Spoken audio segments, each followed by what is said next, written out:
चलिए दोस्तों, आज हम करेंगे प्रैक्टिस मॉक का। जो लाइव मॉक हुआ था 22-23 फरवरी के लिए अवेलेबल था, उसका मैथ सेक्शन का सॉल्यूशन। अगर आप लोगों ने इसको अटेम्प्ट किया हो तो आप टोटल जितने मार्क्स आए हैं वो कमेंट बॉक्स में इसको लिख सकते हैं। और इसके अलावा जो भी क्वांट सेक्शन में आपके मार्क्स रहे हों उसको भी आपको नीचे कमेंट बॉक्स में मेंशन करना है। ठीक है, चलो फिर स्टार्ट करते हैं बिना देरी किए हुए। पहला सवाल है, कह रहा 2000 को 2 वर्षों के लिए 30% प्रति वर्ष चक्रवृद्धि ब्याज 8 मासिक देय प्रदान करने वाली एक योजना में निवेश करने पर प्राप्त ब्याज कितना होगा। सबसे पहले 2 वर्ष में महीने कितने होंगे? 24 होंगे। 8-8 महीने की स्लैब क्या बनेगी? 3 स्लैब बनेगी, यानी कि अल्टीमेटली टाइम हमारे पास 3 वर्ष हो गया। अब 12 महीने के लिए रेट हमको 30% दी थी, तो 8 महीने के लिए रेट हमें निकालनी पड़ेगी, यानी कि 30/12 गुणे में 8 हो गया, तो 4 दूनी 8 हो गया, 4 तियां 12 हो गया, और यानी कि 20% रेट आ गई। ठीक है, अब 20% को हम क्या लिख सकते थे? 1/5, यानी कि 5 प्रिंसिपल रहा होगा तो 6 अमाउंट, 3 साल की बात कर रहा था तो पावर में 3, यानी कि 5 125 216। हमसे पूछा गया ब्याज, यानी कि डिफरेंस, 6 से 5 गया 1 हो गया, 11 से 2 गया 9, यानी कि 125 बराबर में हमको दिया है 2000, तो हमें 91 बराबर में निकालना था। तो 25 पंजे, सॉरी, 125, 25 अट्ठे 200 हो गया, 16 पंजे 80 हो गया, 16 एकम 16 हो गया, हासिल लगा 1, 16 ने में 144 और 1 145 आंसर।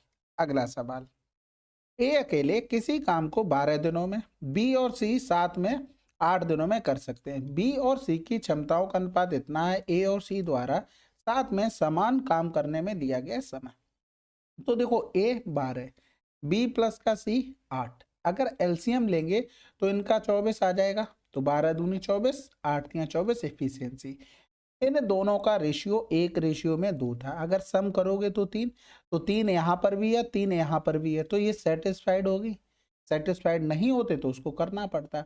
अब हमें 24 काम करवाना है ए प्लस सी से, तो ए की इफिशियंसी 2, सी की इफिशियंसी 2, 2 2 4, यानी कि 6 दिन में हो जाएगा। अगला सवाल, ए बी का इतना परसेंट है, इतने परसेंट का मतलब क्या हो गया? 7/8। ये चीजें आपको याद होनी चाहिए। बी और सी के बीच का अनुपात इतना है, क्रमशः ए और सी का अनुपात क्या होगा? बहुत आसान है, ए अपॉन में बी बराबर में 7/8 है, बी अपॉन में सी बराबर में 8/11 है, तो दोनों जगह बी तो इक्वल है, तब तो कोई दिक्कत नहीं, यानी कि 7:11 आंसर।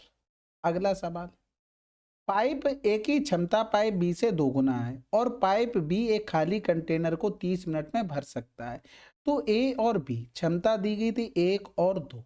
ठीक है, ये इफिशियंसी, यानी कि टोटल अगर क्वांटिटी लिखें कि कितनी थी तो 30 मिनट में एक की इफिशियंसी, यानी कि ये टोटल आ गया।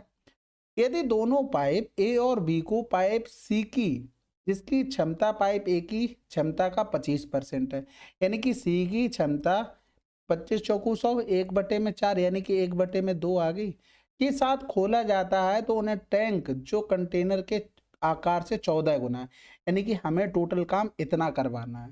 समझ में आ गई बात?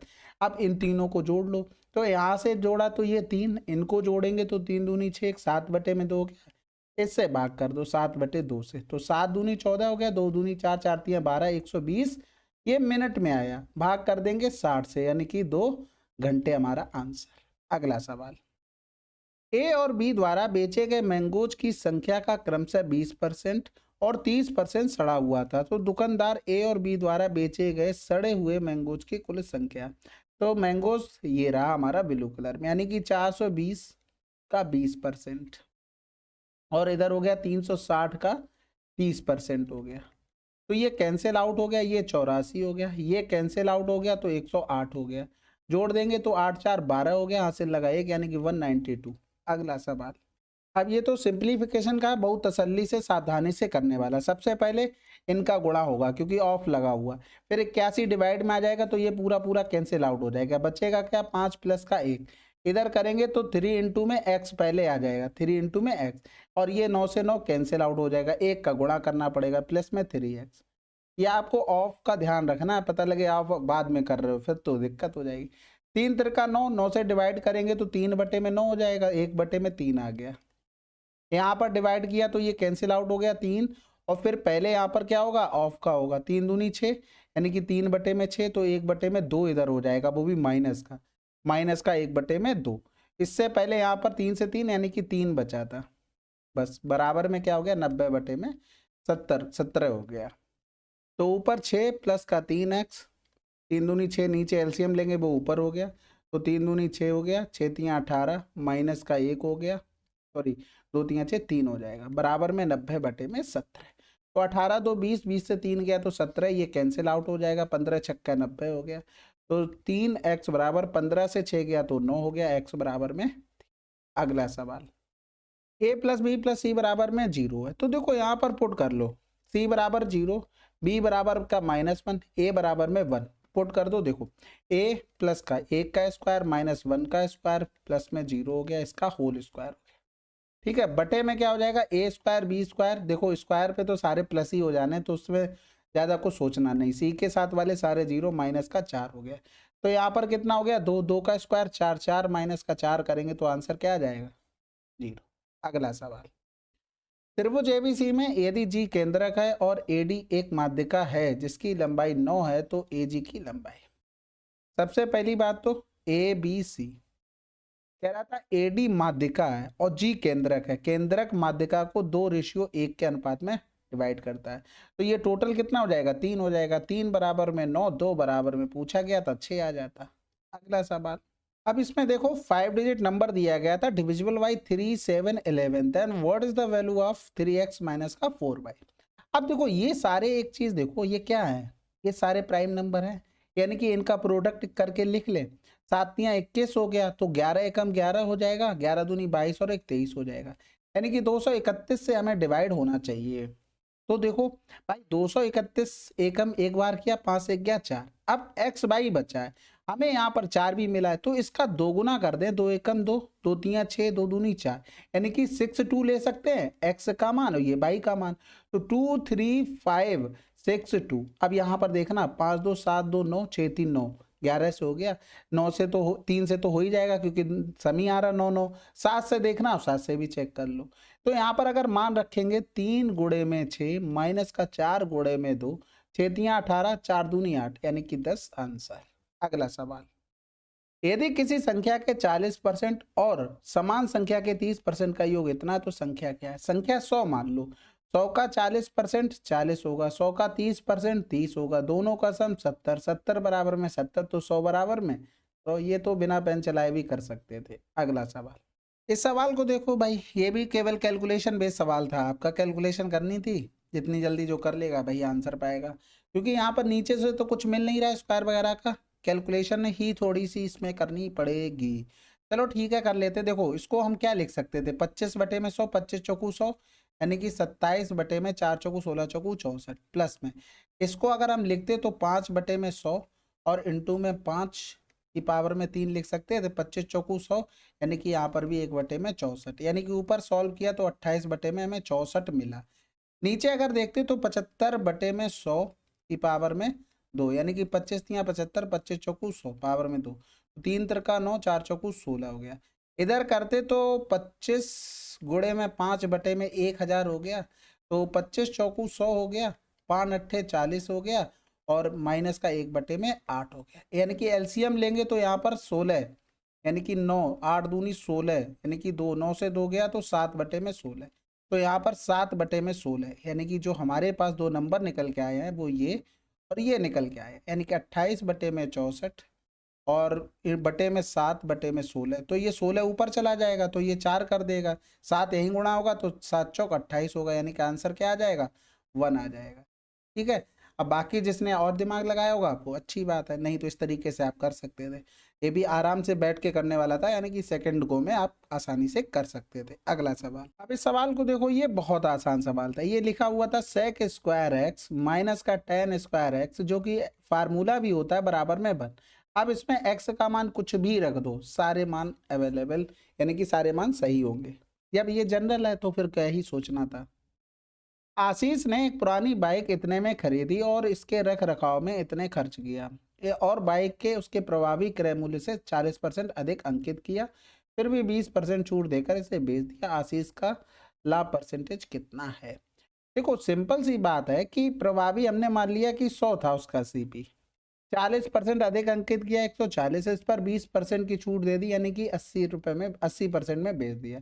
तो 140 की चीज 112 में बेच दी, प्रॉफिट 12% को हो गया। सिंपल। अब चाहे तो आप इसको जोड़कर भी कर सकते हैं। इनको अगर जोड़कर मान लेते बाई आता तो यहाँ पर वाई लिखते, फिर बाई को बढ़ाकर लिखते 140 इस तरीके से, फिर क्या करते 20% की छूट 80% करते, फिर सोल्यूशन करते, तब भी बात वही है। और सिंपल आप अपना बना के कर लो तब भी बात वही है। अगला सवाल, छात्र द्वारा विषय क्यू और विषय आर में प्राप्त अंकों के बीच कितना अंतर है। विषय क्यू और आर में अंतर पूछा गया है, यानी कि इन दोनों में अंतर कितने का है, 12 का है। यानी कि 360 का मान हमें दिया गया था 900, हमें 12 का मान निकालना था। 12 ने मैं 108, या तो 9 चौक 36, 4 तियां 12, 3 आ रहा कहीं पर आंसर। जीरो से तो मतलब नहीं, ऑप्शन नहीं चाहता है। अगला सवाल, दो कारें ए और बी एक ही बिंदु से एक ही समय पर चलना शुरू करती हैं और एक ही दिशा में क्रमशः 30 किलोमीटर प्रति घंटा और 45 किलोमीटर प्रति घंटा की गति से चलती है। 1.5 घंटे की यात्रा के बाद कार बी सड़क के किनारे 2 घंटे रुकती है। वह समय ज्ञात करें जिसके बाद कार ए से मिलेगी जब वह सड़क के किनारे 2 घंटा प्रतीक्षा करने के बाद फिर से यात्रा करना शुरू करती है। सबसे पहली बात तो देखो, यहाँ से दोनों चलना स्टार्ट किए, अब ये दोनों चलते चले जा रहे हैं। ए ने कितना टाइम चला भाई, 1.5 घंटे ये चला, 2 घंटे ये चला, क्योंकि इसने तो रेस्ट किया नहीं है, यानी कि 3.5 घंटे ए चला 30 की स्पीड से, तो ये तो चला गया, यानी कि 3 पंजे 15, 3 तिरका 9 और 1 10 हो गया, यानी कि ए 105 किलोमीटर चल के यहाँ पर आ गया। कहाँ पर आ गया, यहाँ पर आ गया। लेकिन भाई साहब एक चीज बताओ, अगर हम ये देखें कि बी ने कितनी डिस्टेंस कवर की 1.5 घंटे में, बी यहाँ पर कहीं पहुंचा, उसने 1.5 घंटे में की है कवर और 45 की, यानी कि 15 पना 75 हो गया, हासिल लगा 7 हो गया, 15 चौकू 60 और 7 67, यानी कि 67.5 उसने भी कवर कर ली। यानी कि अगर हम यहाँ से केवल लें तो ए यहाँ पर है, बी यहाँ पर है, तो ये डिस्टेंस इनके बीच की कितनी है 67.5, यानी कि 10 से 5 गया तो 5 हो गया, 14 से 7 गया तो 7 हो गया, यहाँ 9 बचा है और 9 से 6 गया तो 3 हो गया। ठीक है, अब 37.5 ये इतनी डिस्टेंस हमारी बची हुई है, कहाँ से, यहाँ से लेके यहाँ तक। अब सवाल ये बन गया ए और बी के बीच गैप इतना, दोनों एक ही दिशा में दौड़ते हैं, तो बी ए को कितनी देर में पकड़ लेगा भाई, 37.5 उनको जाना है, दोनों एक ही दिशा में, तो स्पीड क्या होगी, घट जाएंगी। 30 और 45 का डिफरेंस कितना आ गया, 15 आ गया, तो 15 दूनी 30 हो गया, 15 पना 75, यानी कि 2.5 घंटे में वो पकड़ लेगा। ठीक है, थोड़ा सा बैठ के सोचने वाला था, लेकिन इतना कोई टफ भी नहीं था कि कर ना पाओ आप। अगला सवाल, एक लंबवृत्तीय शंकु का वक्र पृष्ठीय क्षेत्रफल ज्ञात करें जिसकी ऊंचाई इतनी है, आधार का व्यास इतना है, यानी कि हाइट हमको 28 दे दी थी, रेडियस हमको 21 दे दी थी और हमको स्लाइंट हाइट निकालनी थी। तो देखो 4 सत्ते 28, या तो 7 चौक 28, 7 तियां 21, 7 पंजे 35, समझे ना, 7 पंजे 35 आ जाएगा भाई। इसमें भी 7 का गुणा हुआ, इसमें भी 7 का गुणा हुआ, इसमें भी 7 का गुणा हुआ, तो इस तरीके से हमने निकाल ली स्लाइंट हाइट। बस अब तो कुछ बचा ही नहीं, पाई आर एल करना था, तो 22/7, आर का मान हमें 21, एल का मान हमको 35, 7 पंजे 35 हो गया, 5 एकम 5 हो गया, या तो 21 पंजे 105 कर लो, 22 पंजे 110 हो गया, 22 पंजे 110, 10 यहीं पर तो लिखा है, काम खत्म हो गया।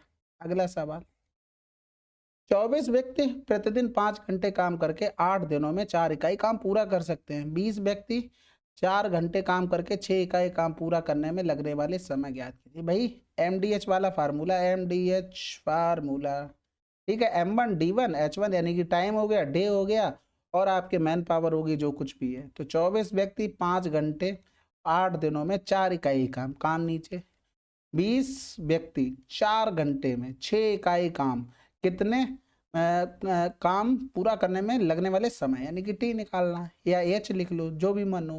तो 40 तो 20 चौकू 80, तो ये 10 बार चला गया, इधर करेंगे तो 5 दूनी 10 हो गया, इधर करेंगे तो 2 तियां 6 हो गया, 4 छंग 24, यानी कि 18 आंसर। अगला सवाल, sec a minus tan a बराबर 3 है, तो cos a का मान क्या होगा। अब देखो इसका जनरली सभी को चीजें पता है, आपको डायरेक्ट ये लिखना आना चाहिए, 2 sec a 3 प्लस का 1/3। अब इससे भी आगे जा सकते हो, बहुत बढ़िया बात है। यानी कि सेक ए बराबर में 3 3 का 9, 1 10/3 यानी कि 5/3 हो जाएगा। इसका जस्ट अपोजिट कॉस ए होता है 3/5। ठीक है, ये इस टाइप की प्रैक्टिस होनी चाहिए, वरना आपको सभी को ये चीज़ें तो पता ही होंगी। माइनस का टेन स्क्वायर ए बराबर में 1 होता है, यानी कि सेक ए माइनस का टेन ए, अभी शॉर्ट में ही लिख देता हूँ, सेक ए प्लस में टेन ए बराबर में क्या होगा, 1 होगा। अब हमें इसका मान पता होता है, किसी का भी एक का भी, जैसे इसका मान हमें एम पता है, तो सेक ए प्लस का टेन ए बराबर क्या हो जाएगा, 1/m हो जाएगा। और सेक ए माइनस का टेन ए बराबर क्या हो जाएगा, एम हो जाएगा। जब इनको सॉल्व करते हैं ये कैंसिल आउट हो जाएगा, 2 सेक ए बराबर में 1/m प्लस का एम होता है। तो ये चीज़ आपको डायरेक्ट लिखनी आनी चाहिए ना, प्रैक्टिस इतनी ज़्यादा कर लो, सोच पाए दिमाग, नहीं तो कोई बात नहीं, आंसर तो वैसे भी आ जाता है। अगला सवाल, 5 sin x 7 cos x, ये भी आपको पता होना चाहिए। 5 का स्क्वायर प्लस का 7 का स्क्वायर बराबर में 4 का स्क्वायर प्लस में जो निकालना उसको बाई मान लो, बाई का स्क्वायर। बस सिंपल हो गया। तो यहाँ पर करेंगे 5 25 49 और माइनस का 16 बराबर में वाई स्क्वायर हो गया। इनका डिफरेंस कर लेंगे, 9 आ जाएगा, यानी कि 58 √58 में वाई का मान आ गया। अब इस पर लिखने की जरूरत नहीं है कि भाई आपको ये बताना पड़ेगा कि a sin x प्लस में b cos x बराबर में दिया जाए, आपको कुछ भी क्या भी मान लें भाई, यहाँ पर p मान लो, ठीक है।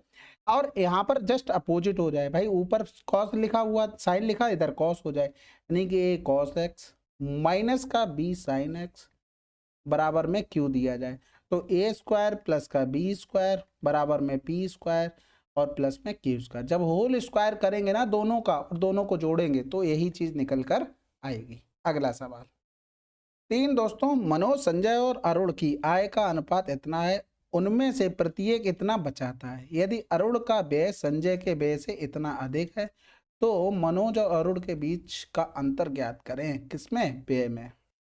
तो अरुण का एक्सपेंडिचर और संजय का एक्सपेंडिचर, ठीक है, 120% अधिक है, यानी कि ये अगर 100 है तो 120% मतलब 220 हो गया। तो इनका रेशियो बना लेते हैं, यानी कि 5 हो गया, ये 11 हो गया। अब उनकी आय में देखो भाई, किसको, संजय और अरुण की आय देखो, 5:8 था, ये संजय की थी, ये अरुण की थी। हमने उल्टे लिख रखे हैं, तो हम यहाँ पर 8 और 5, दोनों बचाते सेम थे, यानी कि इनका आय भाई ये तो इनकम का हो गया और ये उनकी किसका हो गया, एक्सपेंडिचर का हो गया। यानी कि जो भी डिफरेंस है बराबर होना चाहिए। 11 8 का डिफरेंस 3, 5 5 का डिफरेंस 0, यानी कि इनको बराबर करना पड़ेगा। तो यहाँ पर 11 से 5 गया 6, 8 से 5 गया 3, तो उसको 6 कर देंगे भाई, 3 दूनी 6। तो जो नया रेशियो इनका पूरा ओवरऑल बनेगा 11:5 हो गया, 8 दूनी 16, 5 दूनी 10 हो गया। अब देखो डिफरेंस 5 का, यही 5 बराबर में 4500 दिया हुआ है, ठीक है। अगर हम 16 बराबर निकालेंगे तो 144,000 आ गया। यहाँ पर जब ये 2 गुने हो गए तो आपको ये भी पता है कि मनोज का भी 2 गुना हो जाएगा 14, तो 14 बराबर निकालेंगे, 14 ने में 126। बस इन्हीं दोनों का डिफरेंस निकाल लो, तो 0 0 14 से 6 गया 8 हो गया, 3 से 2 गया तो 1 हो गया, आंसर आ गया। अब ये नहीं करना है भाई, 14,400 फिर इसमें से 4500 घटाया, ठीक है, फिर 12,600 फिर इसमें से 4500 घटाया, तब इनकी क्या एक्सपेंडिचर निकाले, फिर डिफरेंस कर रहे तो माइनस, ये प्लस हो जाएगा, तो ये तो कैंसिल आउट हो गया। डिफरेंस हमें इन्हीं दोनों का तो चाहिए, इनकम का ही, क्योंकि सेविंग तो उनकी बराबर है, उनसे तो मतलब ही नहीं, ठीक है। अगला सवाल, शताब्दी एक्सप्रेस ट्रेन 5 घंटे इतने किलोमीटर 11 घंटे में इतने किलोमीटर दूरी तय करती है। ट्रेन की औसत गति मीटर प्रति second. Average speed formula total distance upon में टोटल टाइम। तो इनको जोड़ेंगे तो ये 17 12 हो गया, 11 5 16 हो गया। ये किलोमीटर प्रति घंटा में आया, मीटर प्रति सेकंड के लिए 5/18 करना पड़ेगा। तो यहाँ पर 7 2 9 1 10 11 हो रहा है, यानी कि 2 ने में 18 हो गया। 4 से भी काट सकते थे ना, कोई बात नहीं। 2 8 16, 1 बचा, 2 पंजे 10, 2 छक्के 12 हो गया, 4 चौकू 16 हो गया। इधर करेंगे तो 4 दूनी 8, 4 एकम 4, 4 चौकू 16 हो गया।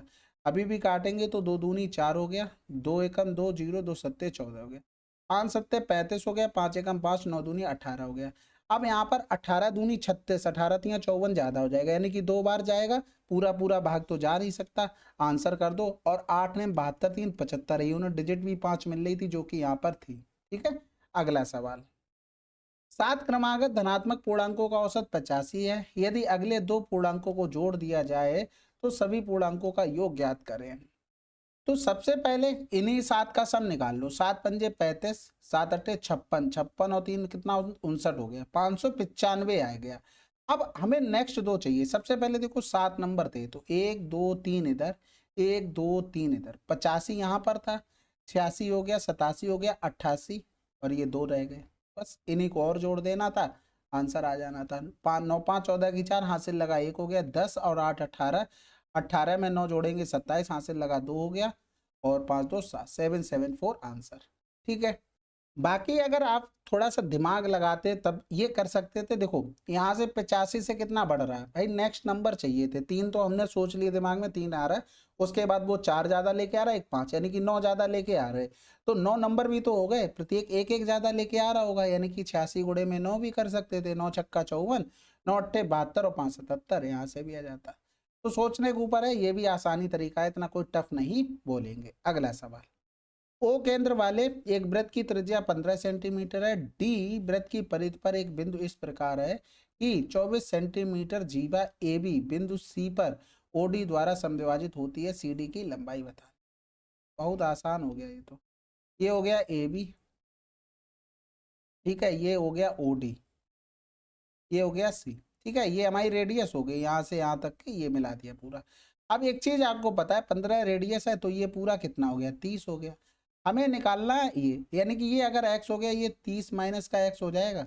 और हमें पता है कि केंद्र से जीवा पर अगर लाइन ड्रॉ कर रहे हैं तो दो बराबर भागों में 90 डिग्री का कोण बनाती है। तो ये कितना हो गया, 12 और 12 हो गया। और फिर इसके फैक्टर हो गए तो 12 गुणे में 12 बराबर में 30 माइनस का x इंटू में x। ये प्रॉपर्टी सभी को पता होगी, नहीं पता हो पता करो कैसे आती है, सिमिलरिटी बन के बनता है। ठीक है, अब यहाँ पर देखो ऑप्शन पकड़ लो बस, यानी कि हमें कहीं ना कहीं 12 बारी में 144 चाहिए। तो हमने देखा 24 छक्का 144 होता है, x बराबर में 6 पुट किया, 6 यहाँ 6 यहाँ, यानी कि 30 से 6 गया 24 गुणे में 6, 144 हो गया, आंसर लगा दो। अगला सवाल करते हैं। एक लंबवृत्तीय बेलन के आधार का व्यास इतना है, यानी कि रेडियस कितनी होगी, 6 होगी। बेलन की ऊंचाई इसके आधार की त्रिज्या की इतनी गुनी है, यानी कि हाइट हो गई 6 गुणे में 2.45। बेलन का वक्र पृष्ठ की क्षेत्रफल यानी कि 2 पाई आर एच। ठीक है, आप 11 की डिविजिबिलिटी भी चेक कर सकते हैं। बाकी 22/7, आर का मान 6 हो गया, एच का मान 6 इंटू में 2.45। ठीक है, तो यहाँ से 7 से क्या क्या कटेगा, 7 तियाँ 21 हो गया, 7 पंजे 35 हो गया, इधर करेंगे 35 दूनी 70, यानी कि 0.7 हो जाएगा। 22 गुणे में 36 गुणे में 0.7, 7 छक्का 42 हो गया, हासिल लगा 4, 7 तियाँ 21 और 4 25 हो गया, गुणे में 22 हो गया। 22 दूनी 44, दो ऑप्शन काट चुके हैं, एक नंबर और चेक करना बस। 22 पंजे 110 और 4, बस खत्म हो गया, 55 44। अगला सवाल करते हैं। चलिए फिर, ये आपके 25 क्वेश्चन थे टोटल। ठीक है, काफ़ी अच्छे लेवल के थे, ऐसा आसान नहीं कह सकते हैं।